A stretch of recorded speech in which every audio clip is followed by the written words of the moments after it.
Baik, selamat sore teman-teman semuanya. Sebelumnya saya sampaikan terima kasih banyak telah menyempatkan waktu untuk mengikuti BRC Journal Club pada sore kali ini.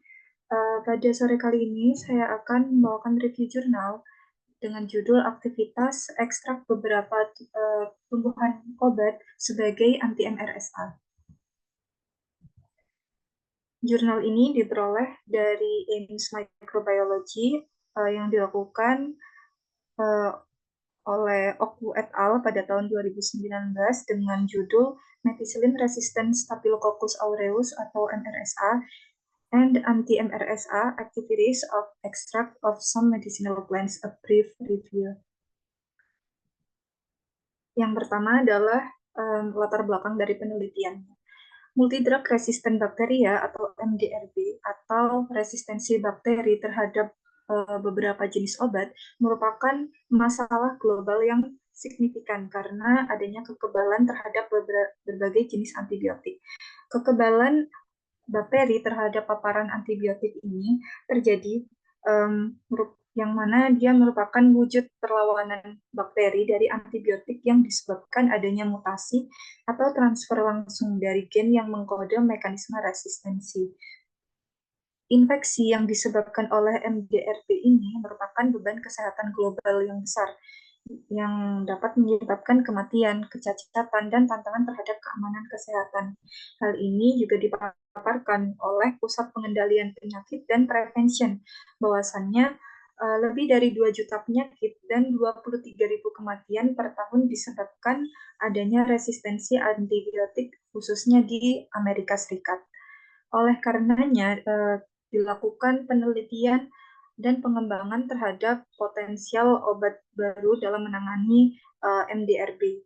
Akan tetapi, meskipun banyak obat antibakteri baru yang telah dikembangkan, resistensi terhadap obat-obatan tersebut semakin meningkat, sehingga mengurangi opsi terapeutik yang efektif. Oleh karenanya, penggunaan tanaman sebagai sumber obat yang menarik minat peneliti. Hal ini dikarenakan beberapa laporan mendukung aktivitas antimikroba dari ekstrak tanaman yang mungkin menjadi alternatif yang lebih baik daripada antibiotik konvensional. Penelitian ini merupakan tinjauan singkat tentang MRSA, VISA, VRSA, dan beberapa tanaman obat dengan aktivitas anti-MRSA yang diharapkan dapat memberikan wawasan baru dalam pengobatan infeksi yang disebabkan oleh MDRB. MDRB sendiri itu banyak jenisnya. Contohnya pada jurnal kali ini adalah membahas tentang MRSA, VISA, HVISA, dan juga VRSA. Yang pertama adalah MRSA atau Methicillin Resistant Staphylococcus aureus. Nah, Staphylococcus aureus adalah bakteri kokoid gram positif yang tersebar luas di populasi manusia dan sering ditemukan sebagai flora normal pada manusia dan juga hewan. Sekitar 30-40%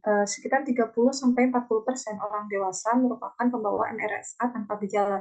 MRSA ini sebenarnya Staphylococcus aureus itu dapat kita temukan di daerah kulit, teman-teman. Nah, MRSA menjadikan sifatnya patogen apabila dia udah menginfeksi beberapa organ vital. MRSA adalah patogen utama pada manusia dan dapat menyebabkan berbagai infeksi, mulai dari infeksi jaringan kulit ringan hingga infeksi yang mengancam jiwa. MRSA adalah varian Staphylococcus aureus yang resisten terhadap antibiotik, methicillin, dan antibiotik lainnya dari kelas beta-lactam. Kelas beta-lactam sendiri, antibiotik yang tergolong adalah contohnya penicillin, carbapenems, cephalosporin, dan monobactam. Resistensi MRSA sendiri disebabkan oleh adanya produksi penicillin binding protein 2A atau PBP2A yang tidak terpengaruh oleh antibiotik golongan beta-lactam. MRSA tetap menjadi masalah kesehatan masyarakat yang global karena banyaknya kasus dan juga penggunaan obat-obatan yang marak digunakan, sehingga ini menjadikan tantangan terapeutik karena obat antibakteri yang efektif untuk pengobatan terbatas dan juga mahal. Selanjutnya ada VISA atau Vancomycin Intermediate Staphylococcus aureus. Isolat VISA muncul sebagai hasil mutasi, jadi dia tidak dikarenakan akuisisi elemen genetik asing seperti pada kasusnya MRSA. Perbandingan isolat yang peka dan resisten terhadap vancomycin terhadap isolat VISA menunjukkan bahwa mutasi sering terjadi pada gen WOX-R, VRASR, RPOB, dan sistem JVKF atau VRASR yang terlibat langsung atau tidak langsung dalam biosintesis atau metabolisme dinding sel stafilokokal. Sering terjadi kegagalan pengobatan saat infeksi VISA diobati dengan vancomycin. Juga diperhatikan bahwasannya di bawah tekanan selektif vancomycin selama pengobatan, strain VISA dengan MIC atau minimum inhibitory concentration vancomycin sebesar 8 gram per mili muncul dan menyebabkan kegagalan terapi. Akan tetapi, sifat fenotip resistensi ini tidak stabil, terutama saat tekanan selektif vancomycin dihilangkan. Kemudian ada juga Hafisa. Hafisa ini pertama kali dilaporkan di Jepang pada tahun 97. Hafisa merupakan varian dari S. aureus yang memiliki campuran bakteri dengan sensitivitas vancomycin yang berbeda-beda. Deteksinya, dia dapat menggunakan metode yang makan waktu seperti profil analisis populasi atau vancomycin atau PAP. Strain Hafisa mengalami perubahan pada dinding selnya yang mungkin menyebabkan perangkap dan mengganggu aktivitas vancomycin, yaitu yang menyebabkan adanya resistensi Hafisa ini. Strain Visa dan juga Hafisa itu memiliki dinding sel yang lebih tebal dan sedikit perlekatan glikopeptida yang dapat menghambat aksi vancomycin dengan cara merangkap dan menahan obat tersebut. Hal ini dapat disebabkan oleh perubahan dalam produksi peptidoglikan sehingga vancomycin tidak bisa mencapai tempat yang dituju di mana dia berperan sebagai antibiotik di situ. Selanjutnya adalah VRSA atau vancomycin resistant Staphylococcus aureus. VRSA ini merupakan varian Staphylococcus aureus yang resisten terhadap antibiotik vancomycin yang merupakan antibiotik yang sering digunakan sebagai obat mutakhir untuk mengobati infeksi yang disebabkan oleh MRSA. Mekanisme resisten VRSA sendiri melibatkan peningkatan produksi peptidoglikan prekursor yang merupakan target utama vancomycin, serta adanya gen VAN-A yang diambil dari Enterococcus resisten terhadap vancomycin. Lalu jurnal ini merangkum banyaknya penelitian yang membahas terkait potensi tanaman obat dalam perannya untuk anti-MRSA. Contohnya pada botanical dengan tumbuhan ini yaitu Acacia catechu memiliki nilai MIC 1,6 sampai 3,2. Jadi nilai MIC atau minimum inhibitory concentration merupakan tingkat terendah dari antibiotik yang dibutuhkan untuk menghentikan pertumbuhan bakteri MRSA. MIC memberitahu kita seberapa kuat antibiotik harus melawan infeksi MRSA. Sehingga semakin tinggi MIC-nya itu semakin sulit dalam mengobati infeksi MRSA. Menurut European Committee Antimicrobial Susceptibility Testing, itu mengungkapkan bahwasannya MRSA sensitif terhadap vancomycin dengan nilai kurang dari 2 mg per liter. Sehingga mungkin untuk tumbuhan Acacia catechu masih lebih dapat berpotensi resisten. Kemudian ada Garcinia mangostana atau yang kita kenal sebagai buah manggis, itu memiliki potensi 0,05 sampai 0,4. Kemudian ada Impatiens balsamina dengan nilai 6,3, mungkin masih ternilai kurang mampu dalam mengendalikan MRSA. Lalu ada Peltophorum T. carpum, yaitu dengan nilai 0,1, Pseudium guajava dengan nilai 0,2 sampai 1,6, Punica granatum dengan nilai 0,2 sampai 0,4, Moncaria gambir dengan nilai 0,4 sampai 0,8, Volsura robusta sejenis kopi-kopian 1,6 sampai 3,2. Lalu ada Sweetania mahagoni dengan nilai 0,2 sampai 0,78. Dan jika ini mungkin teman-teman bisa membaca masing-masing. Dengan nilai yang terbaik itu biasanya ditunjukkan 0,0, memberikan nilai terbaik dalam potensinya untuk menghambat adanya MRSA. Kemudian dilanjutkan pada tumbuhan Vernonia Bloomcoides dengan nilai MIC 4, lalu ada Curcuma santoriza dengan nilai 0,5. Untuk ini pada jurnal ini juga tidak hanya membahas MIC tapi juga MBC. MBC di sini stand for minimum bactericidal concentration. Jadi untuk keterangan ND itu masih belum dilakukan penelitian lebih lanjut terkait nilai MBC. Lalu ada Sena alata dengan nilai 0,5, dilanjutkan oleh tumbuhan Mallotus yunensis dengan nilai 0,008 sampai 0,032, Skimia arborescens dengan nilai 0,016 sampai 0,064, begitu juga dengan Cyclobalanopsis austroglauca dengan nilai yang sama, dan seterusnya. Seperti yang tercantum pada PPT kali ini. Lalu jurnal ini juga membahas potensi maupun konten phytochemical dan juga medicinal uses dari medicinal plants yang dikaji. Contohnya pada Acacia catechu, dia memiliki kandungan fitokimia berupa tanin, flavonoid, asam amino, saponin, triserpenoid, xanthon, dan fenolit atau tanin yang dapat difungsikan dalam mengatasi penyakit musim dingin, batuk, diare, lalu ada demam, kemudian ada infeksi pada usus, adanya infeksi kulit, luka, disentri, urinary disorders, gonorrhea.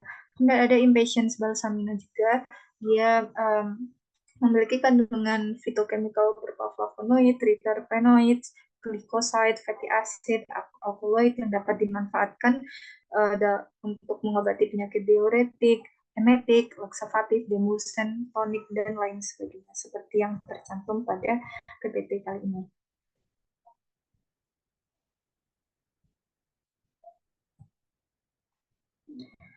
Jadi conclusion pada review jurnal ini yaitu yang pertama, Staphylococcus aureus merupakan bakteri yang berperan dalam infeksi serius, terutama varian MRSA dan strain dengan resistensi vancomycin.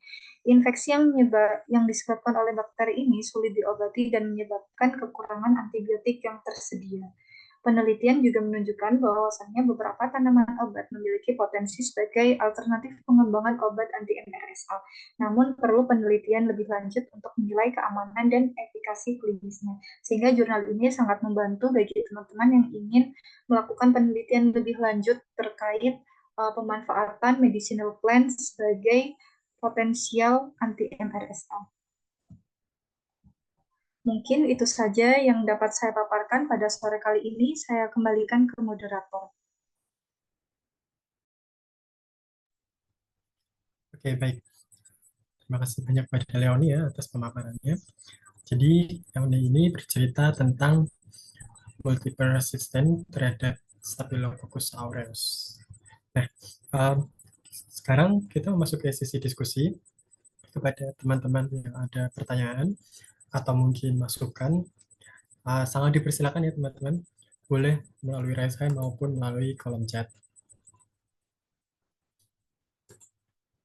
Oke, mungkin dari saya sendiri dulu ya, Leoni. Saya ingin tanya nih, ini kan kalau jurnalnya tentang riset kita di bio ini. Nah, kalau dari Leoni sendiri, kira-kira relevansinya dengan jurnal ini di mana? Oke, terima kasih Kak Ilham atas pertanyaannya. Jadi penelitian saya di InBio kali ini itu ingin bahas tentang molecular docking tumbuhan gulma sebagai anti-MRSA. Saya membaca beberapa jurnal, sudah banyak yang merujuk tumbuhan gulma sebagai anti-MRSA, tapi saya sendiri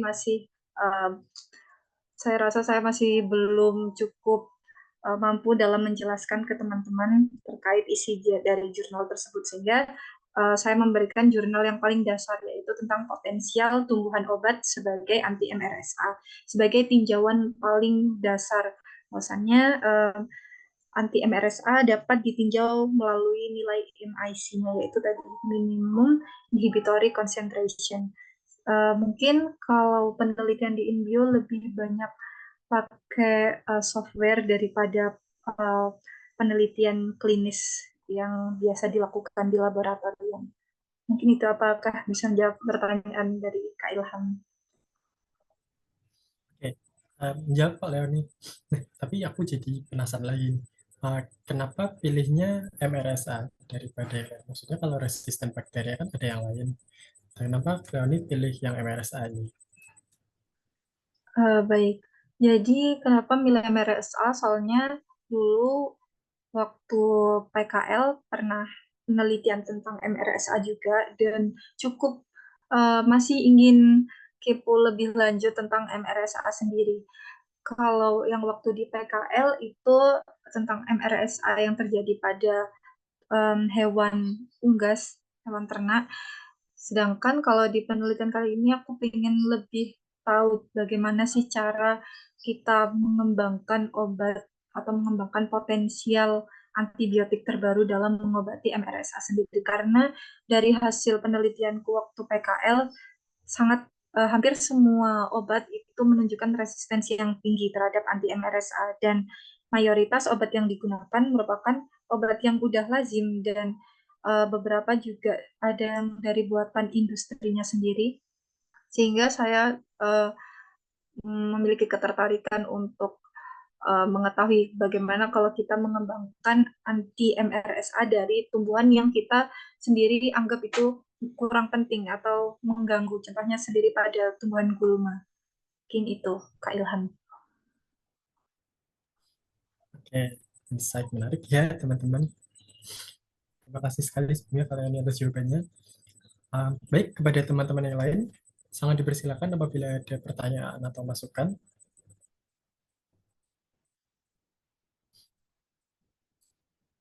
Apabila belum ada, mungkin saya mau tanya lagi nih Kak. Kalau Kak Leon ini mungkin agak OT dikit ya Kak dari apa namanya jurnal ini. Tapi untuk kasus apa namanya uh, resisten antimikroba sendiri yang pernah dicoba, apakah Kak Leon ini pernah menjumpai secara real life dalam artian atau yang memang berdampak nyata atau mungkin pernah melakukan penelitian serupa dengan judul yang lain kemudian terpikir untuk mengembangkannya dari si apa arah lab basah menjadi lab informatika seperti ini. Jadi sejauh ini kasus MRSA yang aku ketahui masih terbatas juga, masih sama yang terkait PKL itu. Jadi ada waktu itu penelitianku terkait ayam. Jadi beberapa ayam di kandang yang dikelola oleh industri itu dia punya potensial MRSA yang cukup tinggi, yang ditinjau dari hati dari ayam sendiri, terus ada kaki ayam, juga ada paru-paru, kulit, dan lain sebagainya. Itu ketika dikasih beberapa antibiotik dengan banyak golongan, ke beta lactam, terus golongan tetrasiklin, dan lain sebagainya, itu menunjukkan menunjukkan nilai resistensi Staphylococcus aureus yang sangat tinggi. Untuk kasus di manusia sendiri masih belum nemu ya. Mungkin banyak kasusnya di rumah sakit, dan aku masih belum punya kesempatan untuk melihat secara langsung gimana sih kasus di manusia. Tapi uh, MRSA sendiri itu penyakit yang sangat mudah ditularkan dan juga tergolong penyakit zoonis, yang mana dia dari hewan ke manusia itu ada potensi dalam segi penularannya. Sehingga um, aku melihat bahwasannya di manusia aja udah di hewan aja udah berbahaya, apalagi kasus yang ada di manusia. Untuk kenapa kok aku punya ketertarikan ke bioinformatika sendiri, karena aku melihat bahwasannya bioinformatika itu cukup menyenangkan ya, apalagi untuk semester akhir seperti kayak kondisiku ini masih uh, punya ada beberapa kesulitan kalau misalkan mau penelitian secara klinis kayak di laboratorium, dan bioinformatika sendiri untuk kasus MRSA di pada tumbuhan gulma juga masih minim banget dilakukan, bahkan susah ditemukan sitasi terkait. Jadi mungkin karena beberapa kondisi tersebut aku memiliki inisiatif buat penelitian MRSA melalui molecular docking pada tumbuhan gulma tersebut. Oke, sangat menarik dan motivatif sekali ya teman-teman. Oke, nah sekarang di sini sudah ada pertanyaan di kolom chat. Leoni, izin saya bacakan dari media. Mohon izin bertanya Kak Leoni, dari artikel di tadi, tanaman seperti apa yang memiliki potensial aktiviti sebagai anti MRSA paling baik? Uh, Kemudian apakah ada metabolit tertentu sebagai anti MRSA? Oke, kepada Leoni. Oke, aku izin share screen dulu.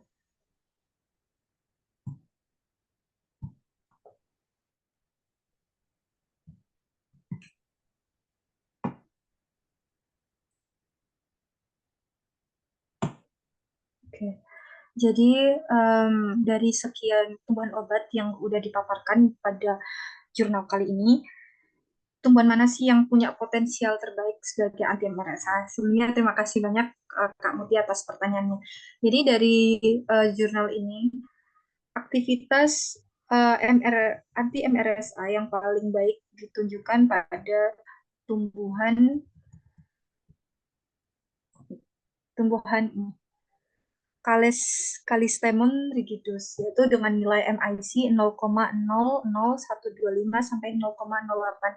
Seperti yang kita ketahui bahwasannya nilai MIC dalam menangani MRSA khususnya pada golongan obat vancomycin yang paling baik adalah kurang dari 2 mg per mili. Jadi semakin kecil nilai MIC-nya, maka semakin tinggi potensialnya untuk uh, bertindak sebagai anti MRSA. Lalu uh,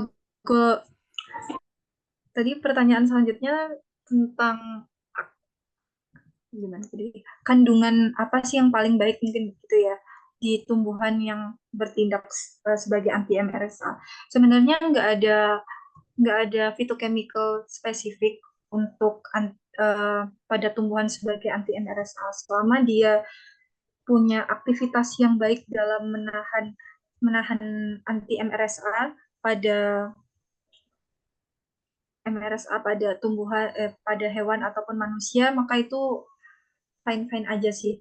Karena dari berbagai jenis obat anti MRSA itu punya berbagai berbagai perlawanan dalam dia untuk melindungi bakteri terhadap paparan obat. Contohnya kayak misalkan di metisilin sendiri ya. Di metisilin itu MRSA-nya bertindak dalam mengakuisisi gen asing, yaitu adanya PBP2 gen PBP2A tadi. Kemudian pada vancomycin sendiri dia juga ini. Nah, kalau misalkan di Visa atau Havisa dia cara dia untuk mengaktifkan resistensi sendiri adalah dengan menghambat aksi vancomycin dengan cara menangkap dan menahan obat tersebut. Sehingga untuk kandungan fitokimianya sendiri tidak ada spesifik dan juga tidak dijelaskan dalam jurnal ini. Jadi menurut pandangan saya um, tidak ada yang spesifik selama itu dia dapat menghentikan aktivitas atau menghambat dari resistensi bakteri tersebut, maka uh, tanaman obat tersebut dapat dikatakan cukup efektif dalam menanggulangi MRSA.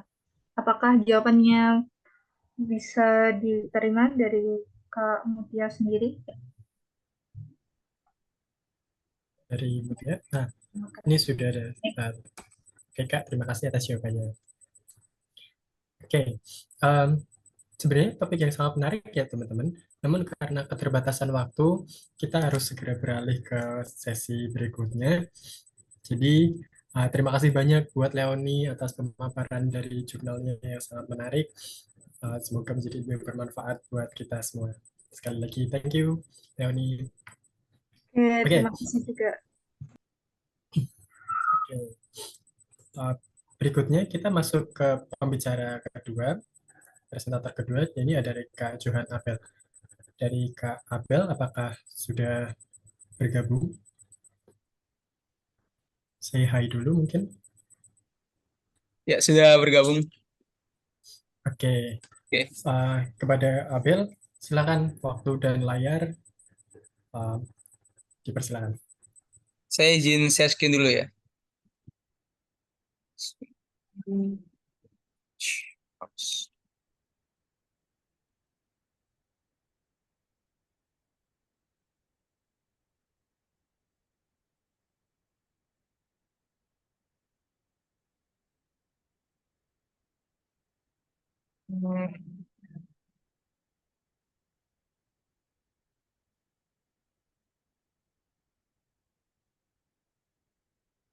Sebelumnya izin konfirmasi apakah share screen saya sudah terlihat? Sedang loading, Abel. Sedang, oke, baik.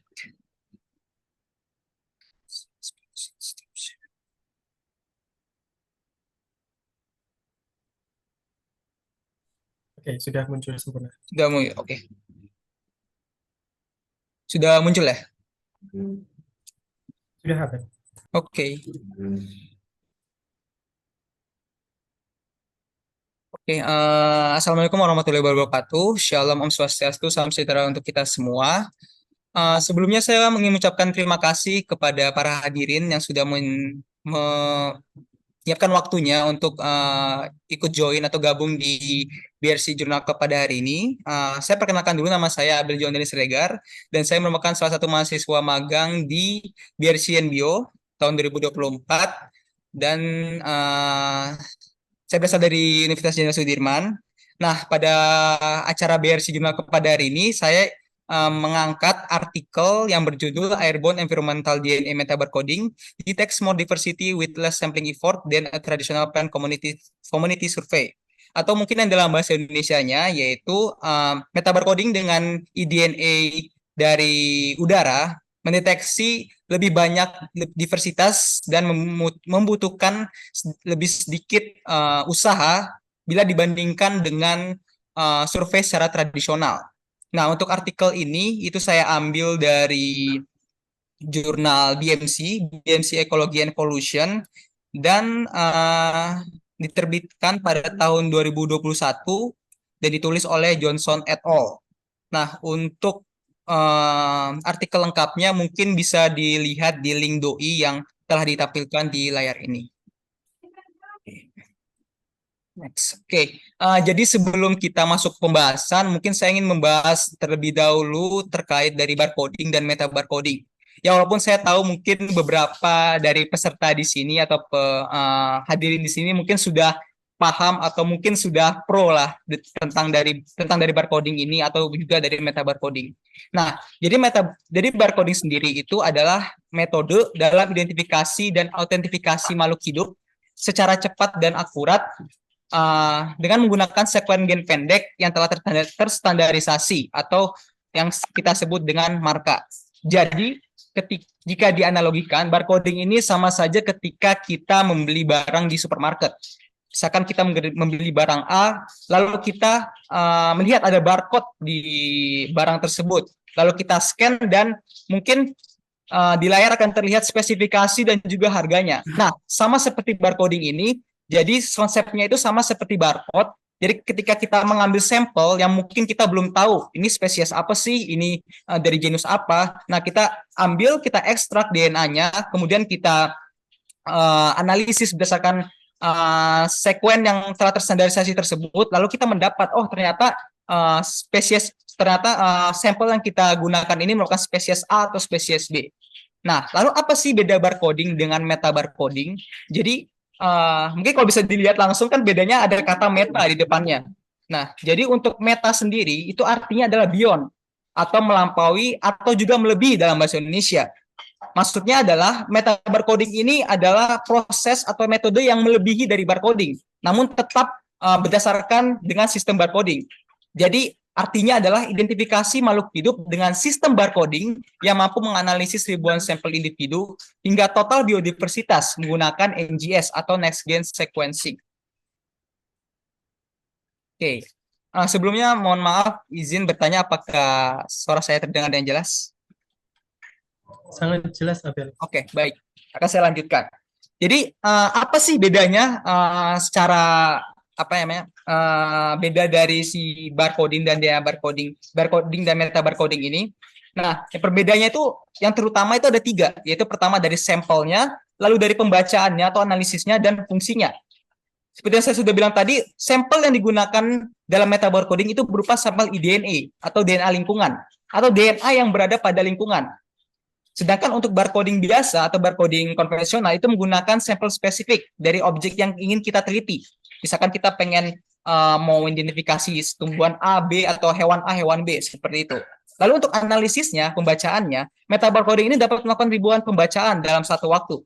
Karena kita tahu sampel yang kita gunakan ini adalah sampel DNA lingkungan, yang pastinya DNA lingkungan itu akan berisi sangat banyak DNA dari makhluk hidup. Sedangkan untuk barcoding ini hanya spesifik pada satu spesies, ya karena sampelnya kita menggunakan spesifik satu spesies. Lalu untuk fungsinya sendiri, untuk beta barcoding ini digunakan untuk mengidentifikasi dan menganalisis total biodiversitas dari suatu lingkungan atau dari tempat kita mengambil eDNA atau DNA lingkungan tersebut. Sedangkan barcoding itu hanya untuk mengidentifikasi suatu organisme berdasarkan materi genetiknya. Nah, lalu apa sih problem yang diangkat dari artikel ini? Yang pertama itu adalah survei biodiversitas. Jadi survei biodiversitas sendiri itu bertujuan untuk mengetahui informasi biodiversitas dari suatu wilayah untuk kepentingan konservasi, manajemen, dan restorasi. Yang bila terdapat kerusakan atau pengurangan biodiversitas. Nah, secara tradisional survei biodiversitas ini menggunakan metode transect atau metode kuadrat. Dan kedua metode ini membutuhkan sumber daya yang sangat besar, baik dari manusianya, waktunya, dan biayanya. Dan terkadang dengan metode ini itu dapat merusak tanaman survei. Karena kan kita menjelajah secara langsung lah. Dan itu dapat mengganggu dan merusak biodiversitas yang ada di wilayah tersebut. Lalu apa solusinya? Solusinya itu adalah dengan menggunakan metabarcoding. Karena metabarcoding ini menggunakan eDNA, jadi kita hanya mengambil sampel, sedikit sampel, kemudian akan kita analisis. Dan hasilnya itu lebih akurat dan tidak disruptif. Kemudian membutuhkan sumber daya yang lebih sedikit dan mampu melampaui limitasi dari survei secara tradisional. Abel, sebelumnya maaf memotong. Ya. Ini untuk slide-nya apakah sudah ganti atau memang masih di halaman pertama ya? Oh, kalau saya sudah ganti, mohon maaf. Oh, Wait. kalau di saya masih ya? Nah, ini sudah bergerak. Sudah bergerak atau sudah bergerak? Sudah ganti slide. Oke. Wait, mungkin pengaturannya ya yang salah ya. Oke.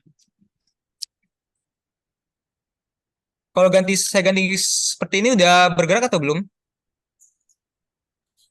Saat ini masih di slide yang barcoding dan meta barcoding. Oke, berarti harus dipencet ya. Sebentar ya. Nah, ini sudah ganti ke bedanya dari sampel, Oke, bedanya. dan juga fungsi. Oke, sebelumnya saya mohon maaf karena saya kira tadi sudah bergerak slide-nya.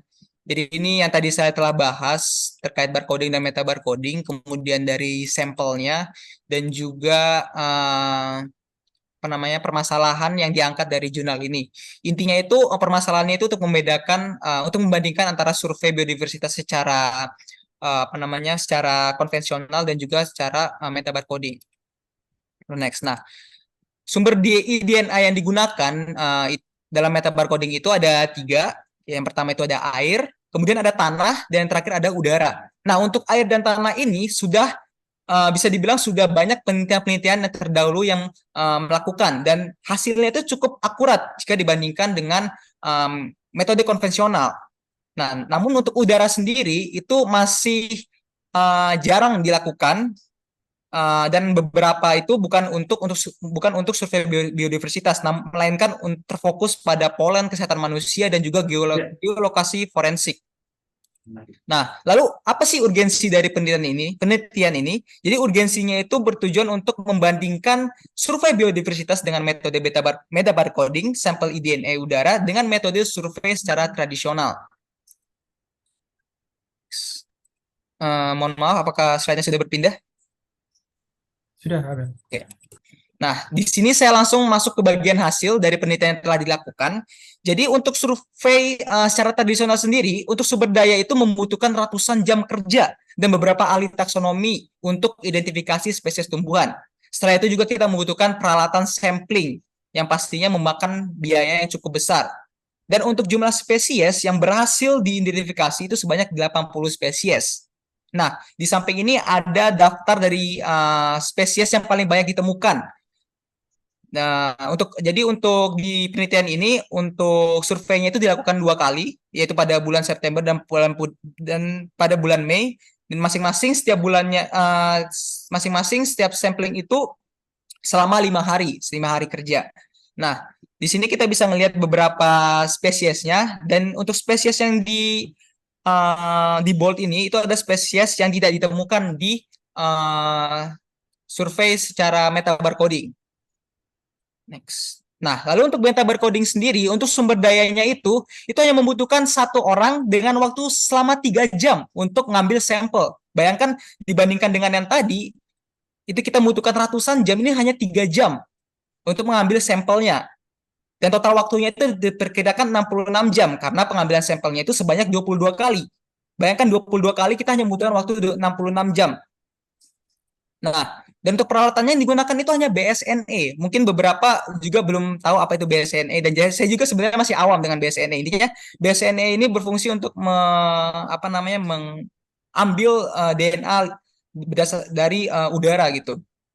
Nah, untuk jumlah spesiesnya sendiri dari metabarcoding ini ditemukan sebanyak 91 spesies yang berhasil teridentifikasi. Bisa dilihat bahwa secara metabarcoding ini jauh lebih tinggi spesiesnya. Beda 11 spesies dibandingkan dengan metode survei secara tradisional. Nah, dan berikut ini adalah beberapa spesies yang ditemukan dalam survei metabarcoding, dan juga spesies yang paling banyak ditemukan. Dan untuk yang di bold ini adalah spesies yang tidak ditemukan di di survei secara tradisional. Nah, jadi apa sih kesimpulannya dari yang kita dapat dari penelitian dia ini? Jadi kesimpulannya metode barcoding ini jauh lebih unggul jika dibandingkan dengan metode tradisional. Nah, beberapa keunggulannya diantaranya itu membutuhkan sumber daya yang lebih sedikit. Tadi sudah dilihat kan dari waktunya, SDM-nya, dan juga peralatannya. Lalu mengidentifikasi lebih banyak spesies tumbuhan dibandingkan dengan metode tradisional. Dan kemudian yang paling utama yaitu dia dapat mendeteksi tumbuhan asing invasif. Sedangkan di metode survei itu bukan tidak dapat sih, ada beberapa tumbuhan asing invasif, namun tidak sebanyak yang ditemukan pada survei dari metabarcoding. Oke, jadi kesimpulannya dari artikel yang saya ambil ini ada seperti ini. Untuk jika ada pertanyaan boleh ditanyakan. Terima kasih. Oke, terima kasih sekali kepada Abel atas pemaparannya tentang DNA metabarcoding, khususnya pada tumbuhan. Oke, kepada hadirin dipersilakan untuk bertanya ataupun memberikan tanggapan. Mungkin ada yang pernah melakukan penelitian serupa dan seterusnya, atau mungkin pernah memiliki pengalaman atau mungkin mendalami bidang ini dan mau memberikan tanggapan, sangat diperbolehkan sekali ya teman-teman. Boleh melalui raise hand maupun melalui kolom chat. Baik, kemudian untuk artikel dari presentasi hari ini dapat diakses melalui di Drive seperti yang telah di-share di kolom chat berikutnya teman-teman. Oke, mungkin untuk mengawali pertanyaan dulu dari teman-teman. Abel, kenapa Abel milih topik metabarcoding di jurnal ini? Kenapa bukan yang lain? Oke. Sebenarnya untuk topik penelitian saya di Indio ini sebenarnya tentang barcoding. Cuman menurut saya kalau barcoding saya angkat terkait barcoding kan bisa dibilang barcoding ini terlalu umum dan juga sudah banyak yang tahu lah tentang dari barcoding dan kurang apa ya, kurang bisa dibilang kurang modern gitu dibandingkan dengan meta barcoding. Sedangkan meta barcoding ini kan merupakan metode yang bisa dibilang baru dan hanya beberapa orang yang mungkin sudah paham lebih terkait meta barcoding. Dan kita bisa melihat meta barcoding ini sangat memberikan apa ya, dampak yang sangat besar ya, terutama kalau kita ingin survei biodiversitas, di mana ini kan sangat mudah sekali ya untuk untuk kita dapat mendapatkan data dari biodiversitas yang ada dalam satu wilayah dibandingkan dengan kita menggunakan metode tradisional seperti itu sih. Sebenarnya poinnya di situ.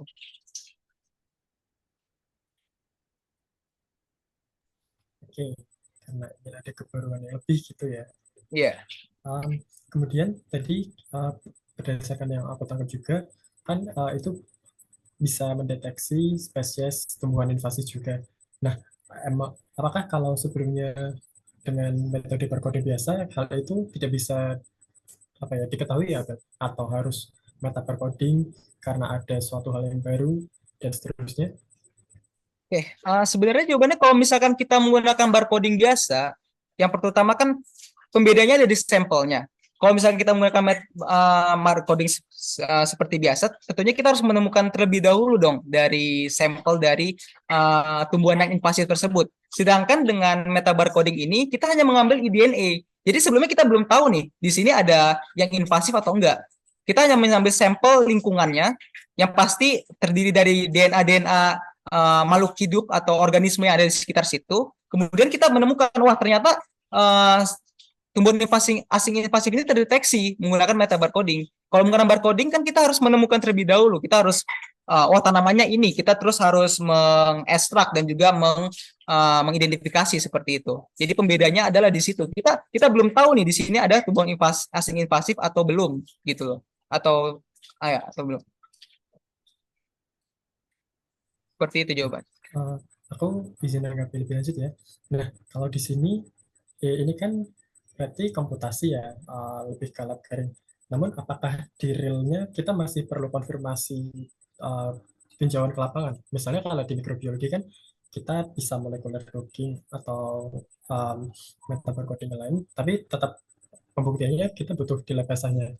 Nah, kalau untuk metabarcoding di tumbuhan ini, misalnya ke tumbuhan invasif tadi, apakah perlu survei langsung ke lapangan untuk konfirmasinya? Oke, kalau misalkan diambil dari artikel ini ya, karena artikel ini kan bertujuan untuk membandingkan ya antara survei tradisional dan survei menggunakan metabarcoding. Nah, kalau misalkan di lapangan secara real atau ketika kita ingin ingin survei suatu biodiversitas, ya mungkin kita harus ke lapangan karena kita harus mengambil sampel dari eDNA-nya. Yang berbeda itu kita tidak harus melakukan survei misalkan secara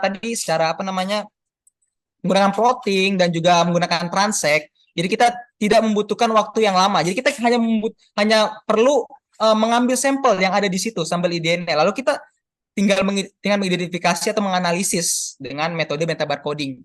Cuma saya kurang tahu misalkan urgensinya adalah untuk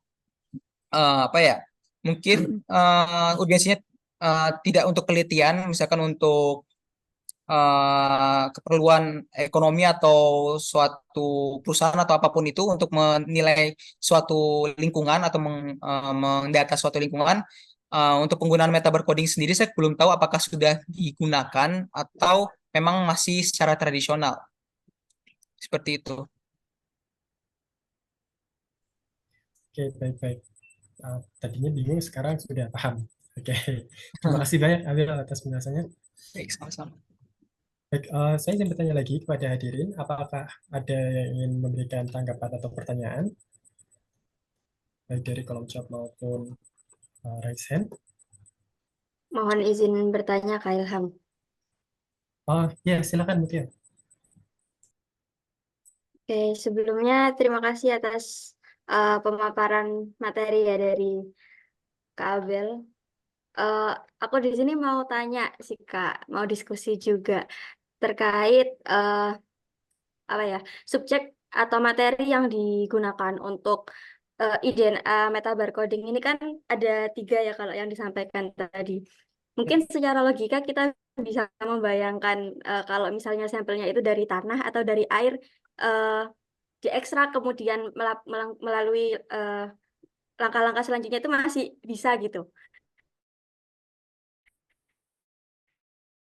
Di objeknya ini dari udara itu gimana sih Kak sebenarnya teknis dari mulai pengambilan sampelnya, kemudian ekstraksinya, dan sampai menemukan hasil dari IDNA metabarcoding. Oke, baik. Terima kasih atas pertanyaannya. Tadi jadi oke. Untuk pengambilan sampelnya sendiri untuk udara ini, tadi saya sudah jelaskan bahwa di sini kita menggunakan BSNA atau Big Spring Number 9. Di sini kita bisa melihat gambarnya. Apakah terlihat? Di sini ditandai dengan huruf. Nah, jadi dia itu mengambil atau menangkap debu atau tidak harus debu sih, DNA yang mungkin apa namanya terbang dengan udara gitu loh. Jadi dia menangkap udara yang mungkin mengandung DNA dan juga debu dan atau residu lainnya seperti itu. Lalu bagaimana cara untuk mengekstraksinya? Jadi untuk mengekstraksinya ketika sudah ini kan dibiarkan selama kurang lebih selama 1 tahun sih penelitian ini, selama 1 tahun nanti akan dilihat isinya dari si BSNA ini. Ketika dibuka nanti ada seperti apa ya, bisa dibilang debu atau juga apa ya, saya sebutnya ya ada seperti debu lah, pasir-pasir kecil gitu. Nanti dari situlah nanti kita mengekstraksi. Nah, untuk ekstraknya sendiri kalau misalkan diambil dari artikel ini, dia menggunakan kit, di mana kitnya ini dikhususkan untuk kit apa namanya ekstraksi tanaman seperti itu. Jadi sebenarnya hampir sama seperti kita melakukan ekstraksi secara metode barcoding gitu.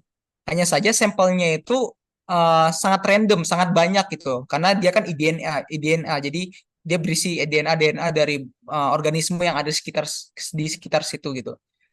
Jadi tidak udara kita ambil gitu, enggak. Jadi ada penyaringannya lah menggunakan si Big Spring number 9 ini. Seperti itu.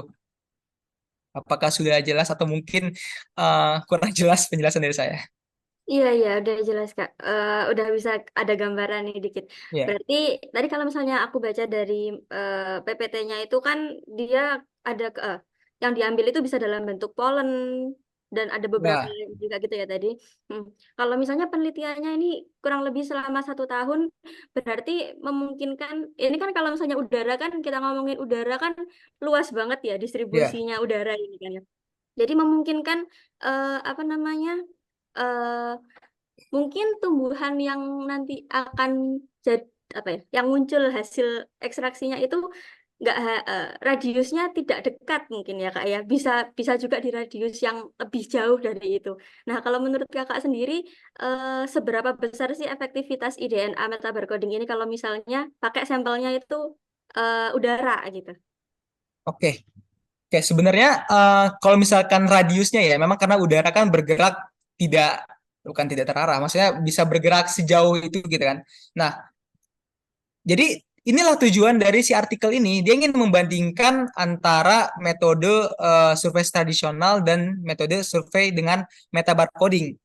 Jadi bisa dilihat dari sampel, bukan sampel, dari tumbuhan yang teridentifikasi itu justru dia lebih banyak. Nah, walaupun dia lebih banyak ditemukan, si peneliti di artikel ini memang dia memberitahu bahwa kemungkinan tumbuhan yang teridentifikasi itu berasal di luar dari sekitar daerah tersebut. Namun ketika kita melihat tumbuhan tersebut tidak berasal dari daerah tersebut, dari sekitar daerah tersebut, itu dapat dipastikan tumbuhan itu bisa berupa apa namanya, tumbuhan asing invasif. Jadi kelebihannya itu di situ. Dia bisa mendeteksi tumbuhan asing invasif walaupun tumbuhan asing itu belum berada di daerah sampling tersebut gitu loh. Mungkin kalau misalkan dibilang apa namanya memang bisa saja spesies tumbuhan yang tidak berasal dari daerah tersebut teridentifikasi gitu. Namun jika dilihat dari hasilnya ya, hasil pembandingan ini sejauh ini efektif gitu menggunakan udara. Oke, Seperti Kak. Menarik sih sebenarnya untuk dipelajarin lebih lanjut ya. ya. Terima kasih banyak diskusinya, Kak Abel. Baik. Oke, terima kasih sekali kepada Mutia atas pertanyaannya dan menghasilkan diskusi yang menarik juga. Nah, sebenarnya mungkin masih ada banyak pertanyaan yang ada di benak kita ya teman-teman. Namun sayangnya karena keterbatasan waktu, mau nggak mau sesi presentasi dan diskusi pada hari ini, pada PJJ kali ini harus selesai pada saat ini juga. Oke, dan sekali lagi terima kasih kepada Kak Abel atas pemaparan yang luar biasa menarik, memberikan insight yang luar biasa baik, dan juga menarik seperti biasa, seperti presentator pada yang lain.